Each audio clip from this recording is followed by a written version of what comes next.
Hi అండి. నేను మంజులాని. Welcome to Manjulatha's world.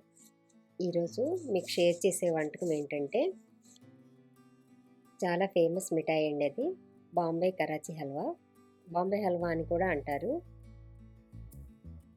ఇది చాలామందికి ఇష్టమైన స్వీట్.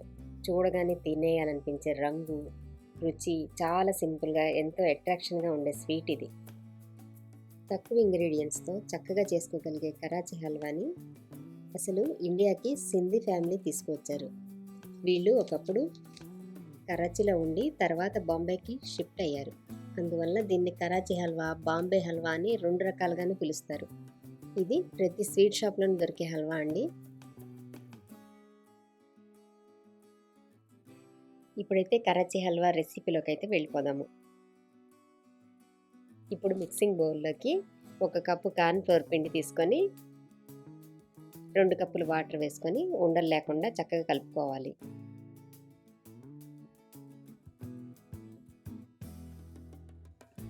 ఇప్పుడు ఒక బాక్స్కి నెయ్యి రాసుకొని పక్కన పెట్టుకుంటున్నానండి.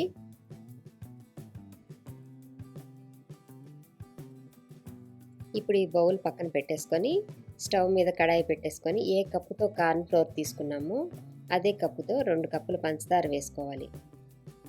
ఇందులోకి 1 కప్పు దాకా వాటర్ని వేసుకోవాలి. ఇలా నీళ్లు వేసుకున్న తర్వాత మంటను మీడియంలో పెట్టుకొని పంచదార అంతా కరిగేదాకా కరిగించుకోవాలి. ఇక్కడ మనం పాకం గురించి చూసుకోవాల్సిన పని ఏమీ లేదు, జస్ట్ కరిగితే చాలండి. ఇప్పుడైతే పంచదార అంతా కరిగిపోయింది కదా. ఇప్పుడు మంట కొంచెం తగ్గించుకొని ఈ సిరప్లో నుంచి సగం షుగర్ సిరప్ని తీసి పక్కన పెట్టుకొని ఉంచుకోండి. మిగిలిన ఈ పంచదార పాకంలోకి మనం ఇందాక కలిపి పెట్టుకొని ఉంచుకున్న కార్న్ ఫ్లోర్ మిశ్రమాన్ని ఒకసారి బాగా కలుపుకొని ఇందులో యాడ్ చేసుకోండి. ఫ్లేమ్ని లో టు మీడియం అడ్జస్ట్ చేసుకుంటూ ఇలా చెయ్యి విడకుండా కలుపుకుంటూనే ఉండాలి, లేకపోతే ఉండకట్టేస్తుంది. కంటిన్యూస్గా కలుపుకుంటూనే ఉండాలి. 5 నిమిషాలకి కార్న్ ఫ్లోర్ అంతా దగ్గరికి అయిపోతూ ఉంది చూసారా. ఎక్కడ ఉండలు కట్టకుండా ఇలా చక్కగా క్రీమ్ లాగా ఉంది చూడండి.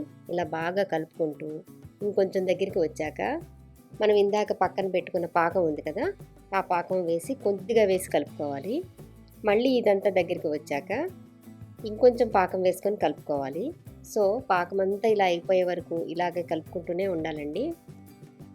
ఈ ప్రాసెస్ అంతా కూడాను స్లో ఫ్లేమ్లోనే పెట్టుకొని చేసుకోండి.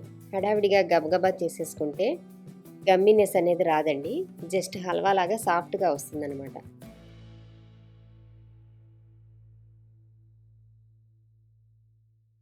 అడుగు మందంగా ఉన్న కడాయి కానీ ఐరన్ కడాయి కానీ అయితే స్వీట్ అయితే చాలా బాగా వస్తుంది. ఇప్పుడు మళ్ళీ దగ్గరికి వచ్చేసింది కదా, ఇంకా మిగిలిన పాకం అంతా కూడాను ఇందులో వేసేసుకోండి. అంతా మళ్ళీ కలుపుకుంటూ ఉండాలి. ఇదంతా అబ్జర్వ్ చేసుకొని ప్యాన్ స్టిక్ అయ్యే వరకు కూడా కలుపుకుంటూ ఉండాలి.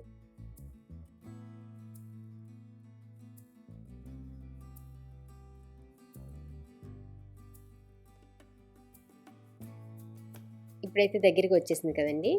ఇప్పుడు 2 స్పూన్లు నెయ్యి వేసుకొని కలుపుకోవాలి.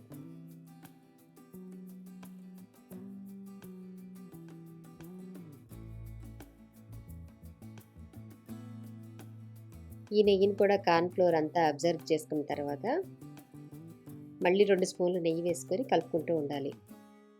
ఈ ప్రాసెస్కి అంతా ఒక పావు కప్పు నెయ్యి దాకా పడుతుందండి. మనకు తెలిసిపోతుంది, ఎందుకంటే ఇక నెయ్యి హల్వా మిశ్రమం పీల్చుకోవటం లేదు అంటే ఇంకా ఆపేయచ్చు. కానీ ఇదంతా ఒక గాజులాగా ట్రాన్స్పరెంట్గా వచ్చే వరకు కూడా అయితే కలుపుకోవాలి.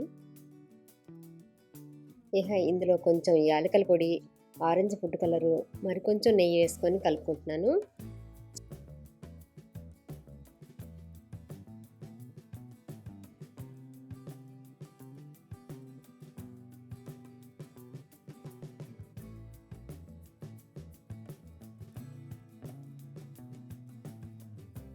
చివరగా జీడిపప్పు, మిలన్ సీడ్స్ వేసుకొని బాగా కలుపుకొని దించేయాలి. ఈ ప్రాసెస్ అంతా 30 నుంచి 40 నిమిషాల వరకు పడుతుంది. ఎంత స్లోగా చేసుకుంటే హల్వా అంత బాగా వస్తుంది. గమ్మీగా కరాచీ హల్వా లాగా చూయిగా అచ్చం స్వీట్ షాప్ స్టైల్లో ఉండేలాగా రావాలి అంటే ఇలా స్లోగానే చక్కగా చేసుకోవాలండి. ఇప్పుడు హల్వాని కొంచెం ప్లేట్లోకి తీసుకొని కన్సిస్టెన్సీని చెక్ చేసుకోవాలి. ఇలా కొంచెం హల్వా స్ట్రెచ్ అయితే చాలు, రెడీ అయిపోయినట్లే. ఇంక ఇది పర్ఫెక్ట్గా వచ్చేసినట్టే. ఈ హల్వా చూడడానికి చాలా ప్రాసెస్లా ఉంటుంది, కానీ చాలా ఈజీగానే అయిపోతుంది. మీకు అందరికీ అర్థం అవ్వడం కోసం ఇలా క్లియర్గా చెప్తున్నానండి. ఇందాక మనం నెయ్యి రాసి పెట్టి ఉంచుకున్న గాజు బాక్స్లో కొంచెం గసగసాలు, కొన్ని కట్ చేసిన పిస్తా స్లైసెస్ వేసుకొని అందులోకి ఇప్పుడు మనం రెడీ చేసేసుకున్న హల్వాని వంచుకొని 10 నిమిషాల పాటు వదిలేయండి.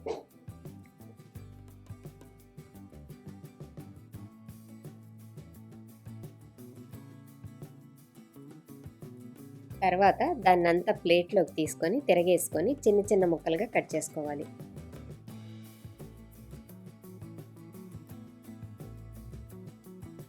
ఇప్పుడు ఒక్కొక్క ముక్కని ప్లాస్టిక్ ర్యాప్లో వేసుకుంటూ చుట్టుకోవాలి. ఇలా కింద వైపుకి సీడ్స్ అన్నీ వచ్చేలాగా పెట్టుకొని రోల్ చేసుకోవాలి. ఇలా అన్ని రోల్స్ చేసేసుకున్న తర్వాత ఫైనల్గా కరాచీ హల్వా తినడానికి రెడీ అండి. మీకు గనక మా రెసిపీ నచ్చినట్లయితే లైక్ చేసి, షేర్ చేసి, సబ్స్క్రైబ్ చేయండి. మళ్ళీ మరో మంచి వీడియోతో కలుసుకుందాం.